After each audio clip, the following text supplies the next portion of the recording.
We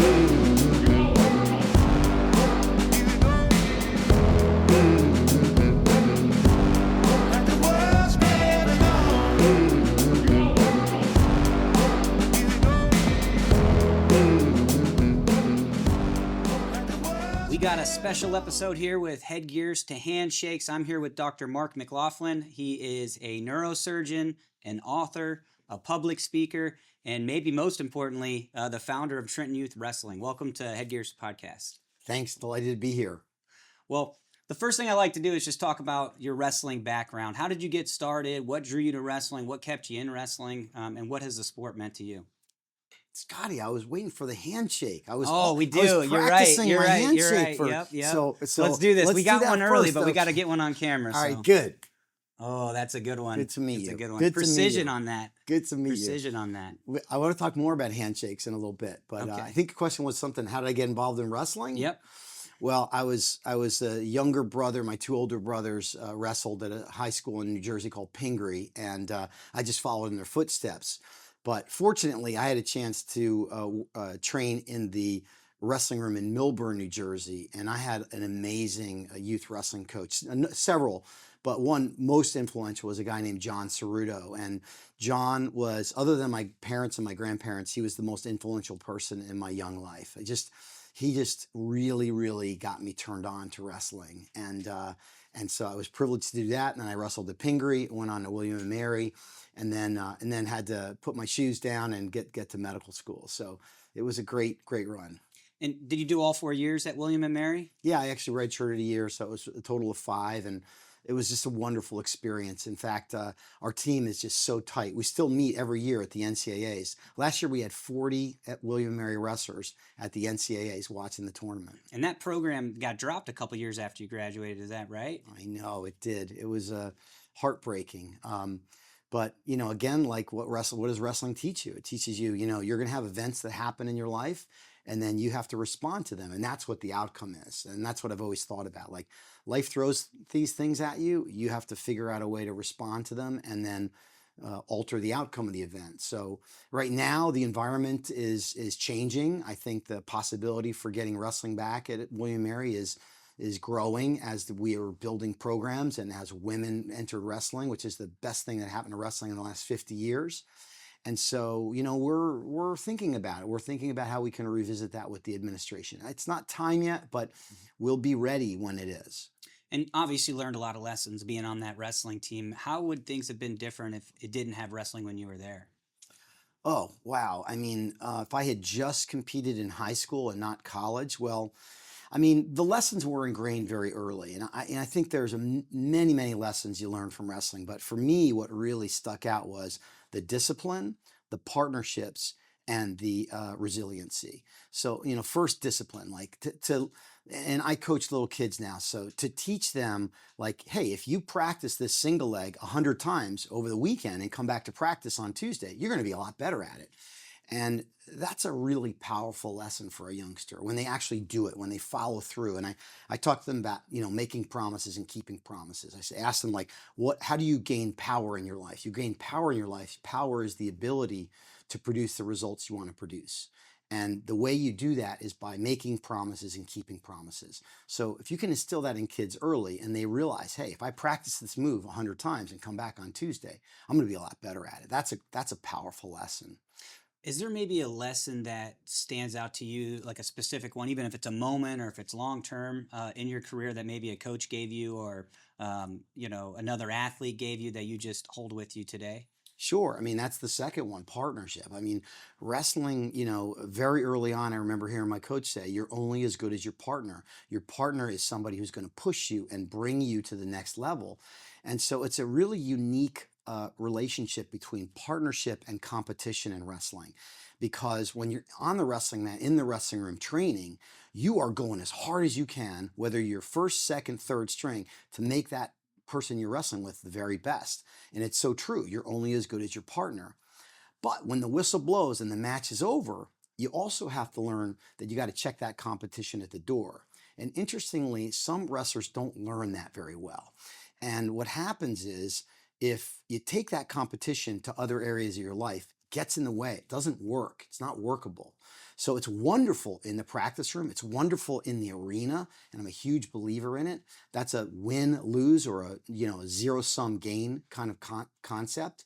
But outside of the wrestling mat, the better you learn, I tell my wrestlers this, the more you learn that this is a non-zero sum game, that this is something that you got to think of ways to make the pie bigger instead of me getting a big piece of the pie and you getting a little piece of the pie.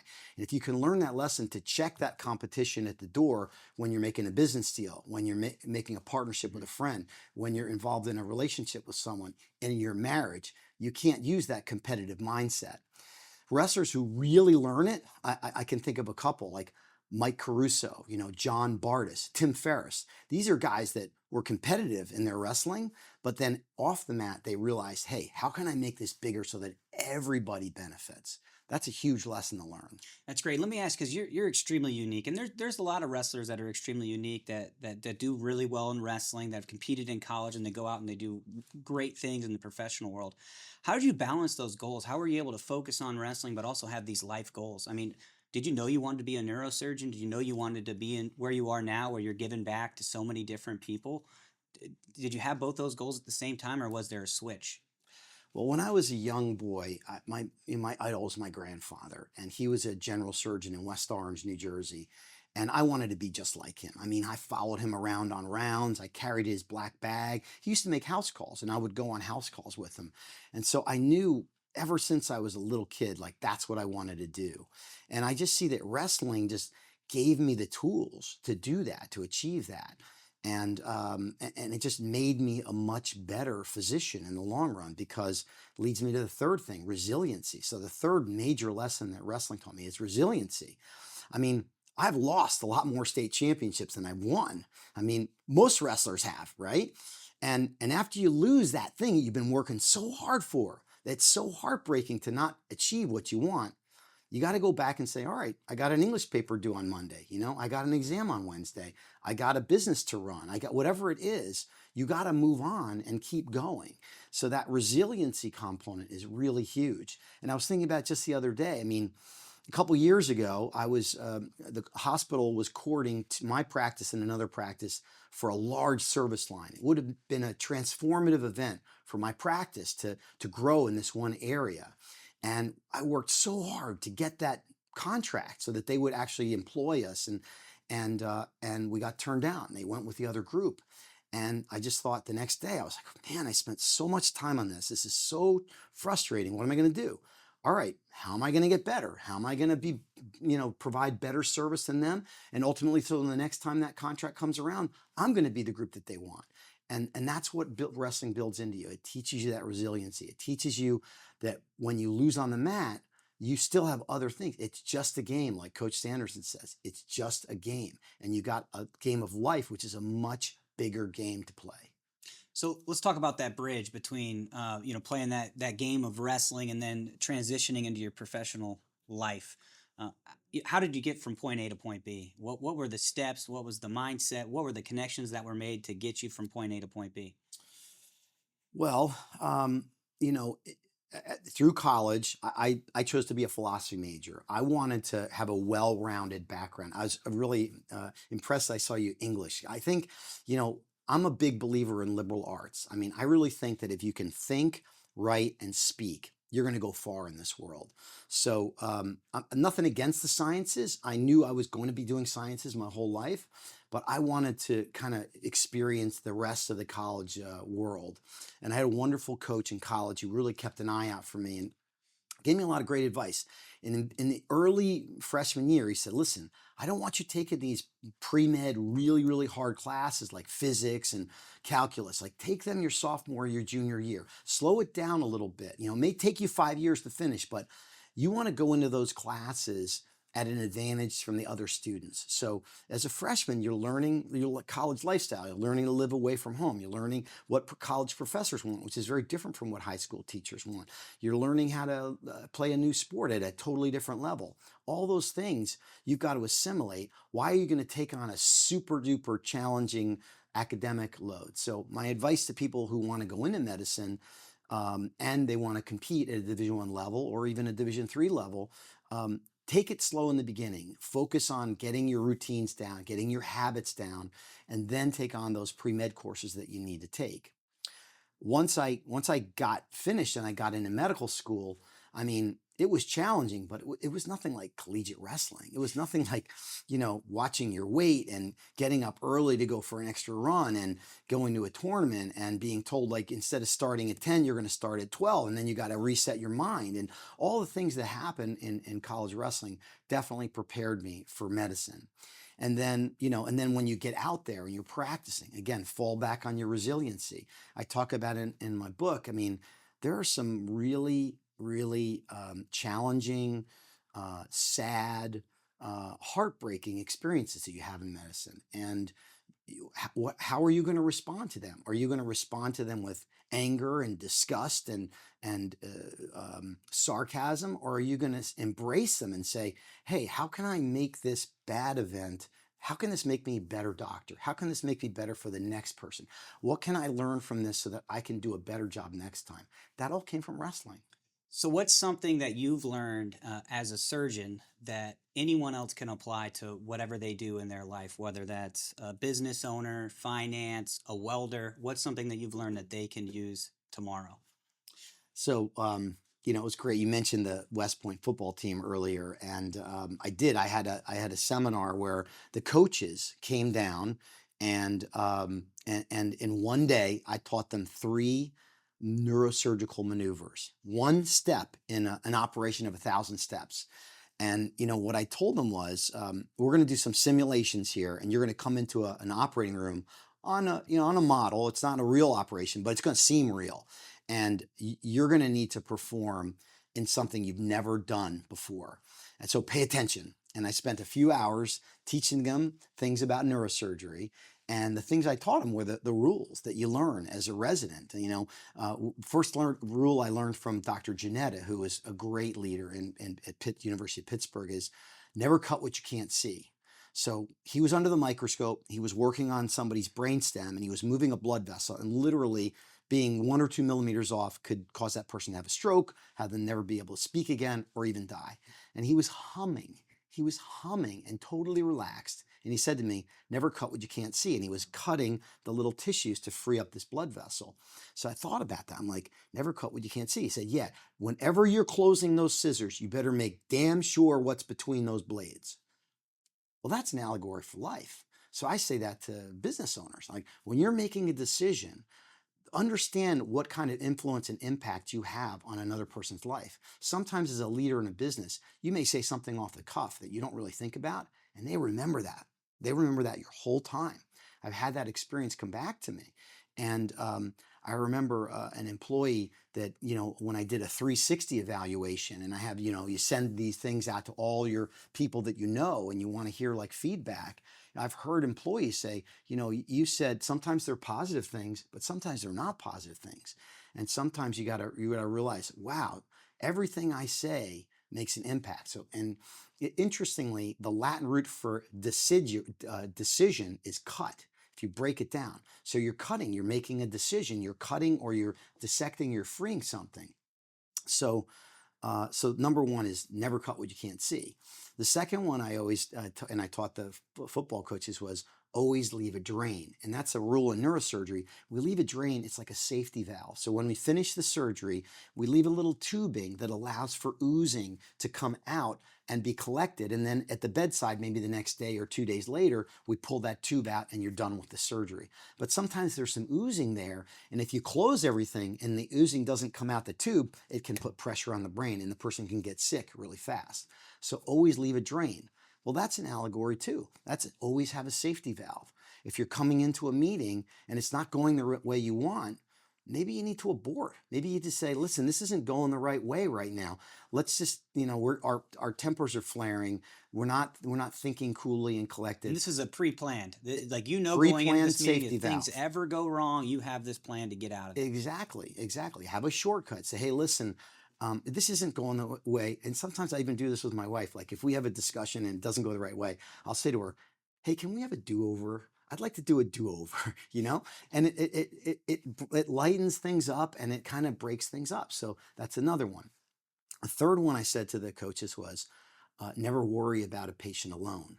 And again, that was a lesson I learned very early from one of my mentors, Gail Rousseau.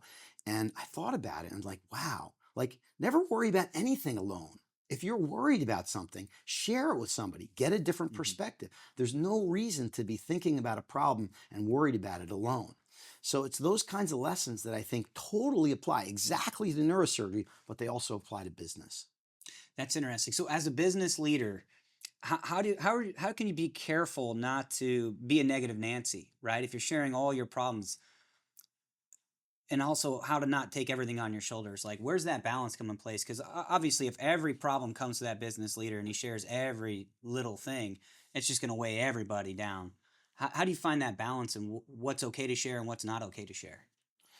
Well, I think you have to be authentic and you have to speak from your perspective. I think um, I will always try to explain when I have an issue with an employee or with somebody that I'm working with. I'll say, listen, from my perspective, what I see is this, and that makes me upset. And then I'll ask them, from your perspective, how do you see it? It's an excellent book that I give to my leaders in the office called Difficult Conversations, written by Douglas Stone and Sheila Heen. And it's an excellent book, and it really focuses on how do we have a conversation about things that are difficult. And it starts with saying, number one, this is what my perspective is. Number two is saying, I may have contributed to this. I contributed, I think I may have contributed to this problem, XYZ, whatever it is. What do you think? And when people hear the word contribution, they almost always want to chime in and say, well, I think I contributed something too. And then you can get a dialogue on the Hmm. table about what's going on. But I think the key is to talk from your perspective. What's your inner world experience? And verbalize it in your terms. But it's important that it has to be timely. Like when you feel that angst, that's when you need to articulate it right away.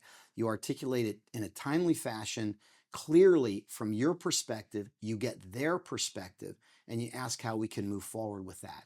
And it's really outlined in that book. So I'd recommend that book for listeners. I think that's all great advice, and I'm going to take a lot of that home with me.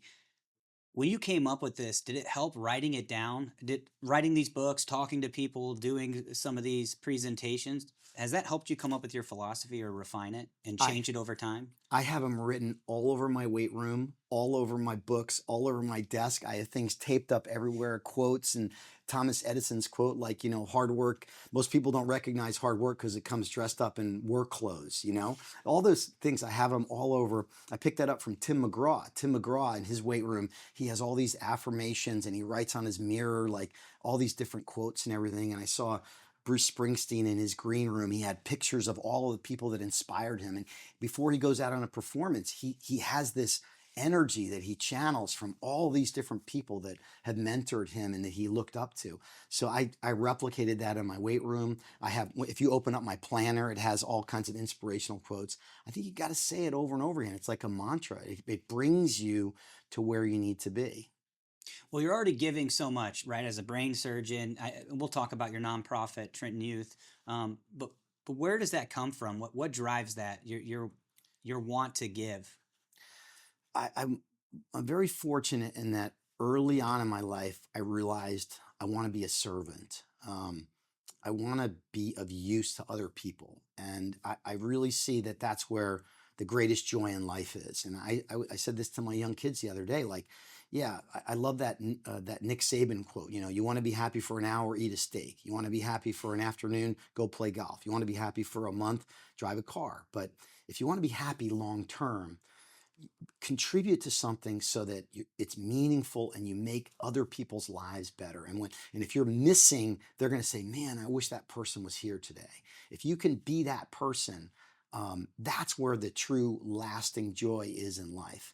So I realized early I'm a servant, and I'm not always a servant. I sometimes fall back on some bad habits and get angry and get mad at somebody who cuts me off on the road. But I'm constantly trying to be of service. And medicine is an amazing profession to be able to do that. To not just provide technically good surgeries, which I want to do and I do, but to comfort people and to give them like to assuage their worries, and help guide them to understand. I mean, a lot of people, probably 80% of people I see, I tell them you don't need surgery, and I need to understand why. They need to understand why. And so it's ultimately, and you were a coach for many years, it's a sales job. You have to explain to somebody something in a way, you have to bring them along to a point where they make a decision, and they're only going to make a decision that's in their best interest. So it's your job to show them in some way that this is in your best interest. And the second they realize it's their best interest, they're going to make the choice that you want them to make. So if that happens to be surgery in a small number of patients I see, that's what it is. If it's, if they're still reluctant, you need to ask really good questions. Okay, so I've explained the surgery to you. I told you that it's more risky to not do surgery than to do surgery. Why are you still afraid of the surgery? What have I not covered that you're still thinking about? Tell me what's going on in your inner world. And then again, get them to come out and say, well, doc, I had an aunt who had a surgery and they never woke up. Oh, wow. Well, tell me more about that. What happened? Get the story, and then say, well, okay, I can see your fear. And another thing that's important to recognize as a leader, and I think one of the Dr. Janetta, my leader in Pittsburgh, who was amazing person, is like, you're never going to talk somebody out of fear. You can't logically left brain them out of their fear. If fear is a right hemisphere, it's a fight or flight sort of thing. You have to get them to see other perspectives in a story way. If they see something in a story way, they'll assimilate it in a different way, and they're more likely to become less afraid. You can give them some tricks and tools, like when my little kids are afraid of going on the mat, and I say, listen, you don't have to win this match. All I want to see you do is have wrist control, explode off the bottom, and stay under the arms on top. If you can do those 3 things, that's a success. And that's all I want you to focus on. And that's what I focus on in surgery as well. I focus on the basics at all times, especially when fear creeps in. So a little bit of a rambly answer, but I really think that that fear is something that we need to dismantle. And that's why, I wrote this book, Cognitive Dominance, is because I think that fear is a corrosive force in life. I think it impedes us from being our best selves. And the more we can dismantle it, the more love shows up. Some people call it confidence. I call it love. And when you love something, you're your best. You're at your best. And that's what I truly believe. So you're a surgeon, and anytime I've ever thought of surgeons or the way they're portrayed in TV, it's emotionless, right? They're like robots trying to get it done. And I heard a talk that you held, or a presentation that you held, and you were talking about how the patient cried and you cried with them. And I think it's interesting that you really get to know your patients, and these are people you're going to be operating on at times. And so, as you get to know them, there's almost more pressure. You want to make sure you get it right. You got to really lock in. How is that balanced for you? That's a great question. So, I have a great coach who I work with on a monthly basis. And, one of the things he made me realize is, as a surgeon, I have to work on people as if they're like a clock and I'm fixing a clock, and as if they're like a person, both at the same time. And that's challenging, but it can be done. You mentioned the word pressure. Pressure is fear. Pressure is a thought. So in order to dismantle fear, you have to define it and then know what are the ingredients that cause it to appear in your world. So fear, I define as the anticipation of something that's going to happen in the future, that if that event happens, you're going to feel something you don't want to feel. Mm-hmm. So really the 2 ways to dismantle it are either to not think about the future, which sometimes is prudent, and just focus exactly on the present. And sometimes don't be afraid of what you're going to feel. Because if you're willing to feel the way you're going to feel when something sad happens, then you're not afraid of it anymore. You realize, like, hey, I was sad. I was sad when I lost the state championship one year. I was sad when I lost a patient. I was sad when my father and my mother died. And I got over it. And, and now they're still with me. And it hasn't changed my life other than I miss talking with them. They're still with me every single day. So if we focus on that and start thinking, okay, what am I thinking about in the future? This pressure thing, like, what are people going to think about me? What are people going to say about me? I show my little kids, And this came from Coach Rob Gilbert, who's an amazing sports psychology coach at Montclair State. He said, if you have four heads in front of you, which head do you want to be? A head that has all positive thoughts, a head that has all negative thoughts, a head that has positive and negative thoughts, or a head that has nothing? I want to be that head that has nothing, not positive or negative. This is a challenging concept for wrestlers, but I actually don't want to have self-esteem. I don't want high self-esteem. I don't want low self-esteem. That's a two-sided coin that it doesn't work for me anymore. And that leads into outcomes. So especially as wrestlers, we think, oh, the outcome, the win, the loss, the win, the loss. And in surgery, when I was younger, I was like, oh, the gotta fix this person or not fix this person. A failure is somebody who doesn't do well. And I realized, like, if you really, really want to get better, you can't let your outcomes define you.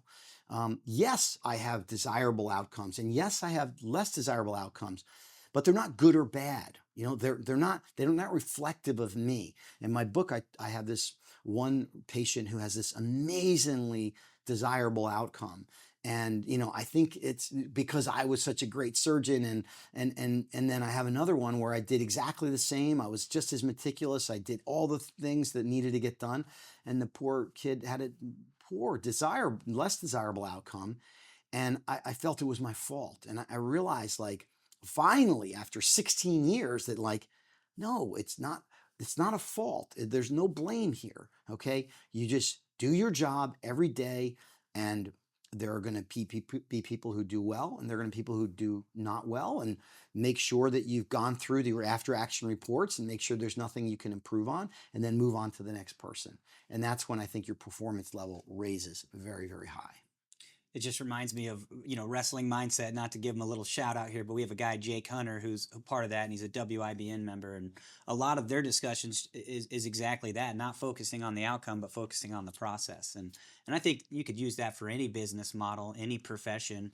If you get too fixated on that part, you're not taking care of the little things that get you there. Yeah, I mean, you can have 20 great outcomes or 20 great business deals in a row, and then one that goes bad, and it's like the graveyard where the hand comes up and grabs your ankle, and you're not so good, are you? And it pulls you down, and then you're down in the dumps. And I'm like, no, I don't want that. I don't need that. I'm going to just do my job as best as I can, get better and better at it, and focus on each interpersonal reaction or interaction with somebody, and how can I make that a positive event.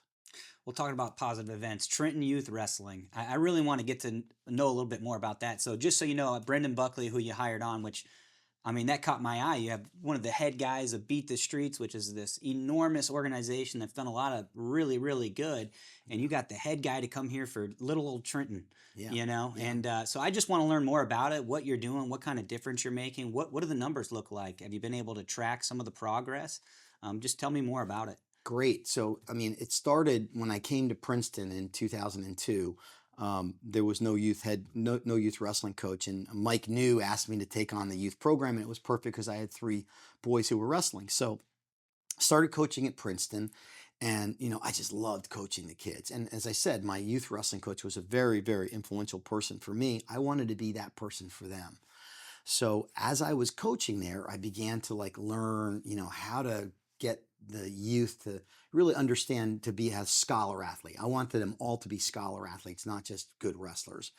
And, we got better and better at that. And I built up the program with a number of other great coaches. And we really, really got good at coaching these kids. And shortly after the first couple of years, this one family came to the room. It was the Bethea family. They're from Trenton. Their mom and dad were teachers in the Trenton area and the school system, and they were great wrestlers. We had 4 of the Bethea boys come into my wrestling room, and they were already excellent wrestlers. And we obviously helped them and got them focused on scholar athleticism.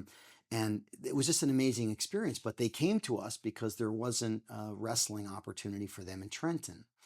So about 10 years ago, it's an amazing experience to live in Princeton and to see Trenton. I mean, it's like the Athens of the 21st century in Princeton, and then 10 miles down the road is a town that's really struggling. and people who just don't have opportunities to get the experiences that you have in Trenton and in Princeton. So I realized that it would be great if we could bring this Princeton wrestling experience to Trenton. And so with Kane and Bethea, we started a nonprofit called Trenton Youth Wrestling and Learning Center. And over the last 10 years, we've built it up. We offer free wrestling and mentoring opportunities to the schools that funnel into the high school. So we offer them from 3rd to 8th grade, middle schools and elementary schools. And we've been doing it for 10 years. And our results are fantastic. We have over 150 kids in the program. Our kids are more likely to be on honor roll, less likely to be suspended. And youth gun violence in the last 10 years has dropped 70% in Trenton. Wow. And I'm a surgeon in Trenton. I take care of people who get shot in Trenton. And it's amazing to see. And I know there are a lot of other organizations that are working to lower that number. It's not just us. But we got 100 kids, 150 kids off the street in a wrestling room, off their cell phones, getting hooked on fitness and mentoring them. So it's been a remarkable experience. We want to bring it to all the schools in Trenton. We want those kids to funnel up to the high school. They're already coming to the high school. We have Princess Storm Woody, who took a second at the New Jersey State Championships last year. We have a number of our boys who are wrestling in the high school and moving on to college. We had one wrestler who's down at George Washington now. We have one who was at Dartmouth for a couple of years. So it's been really, really neat to see. And it's a challenging environment. So our goal is to have the wrestling program in all the schools. Our goal is to bring it to the high school as well. And we're working with some of the high schoolers.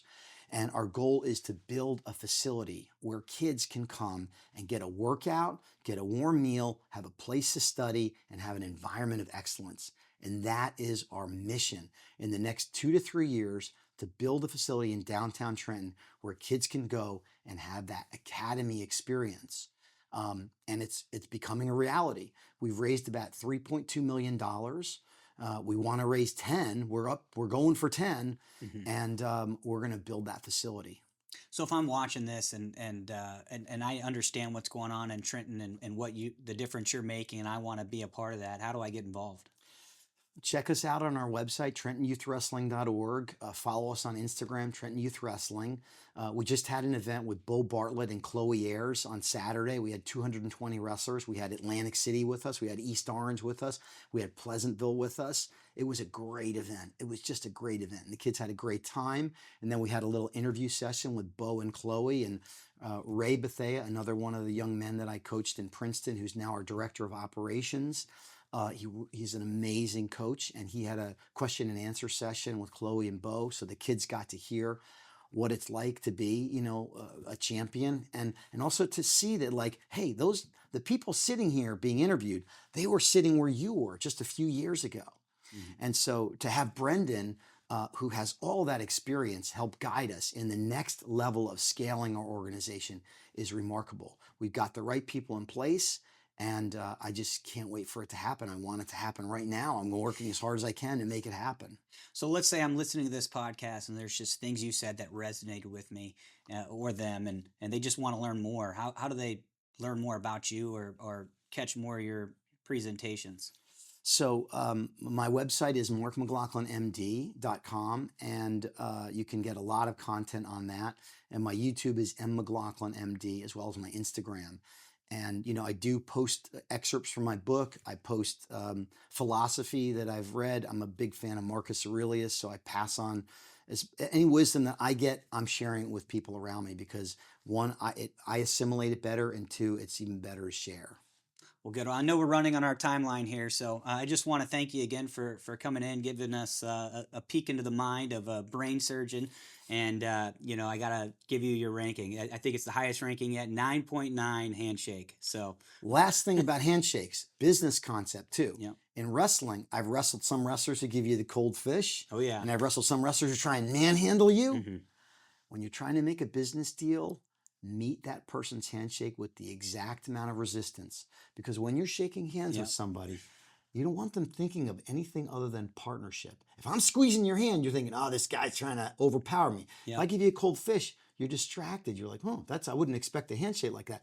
You're already not moving towards partnership. If you want to have a partnership with somebody, you got to meet them eye to eye. You got to meet them hand to hand. Well, you heard it here first. Handshake quote of the day. Boom. Thank you. That's it. Done. Thank you.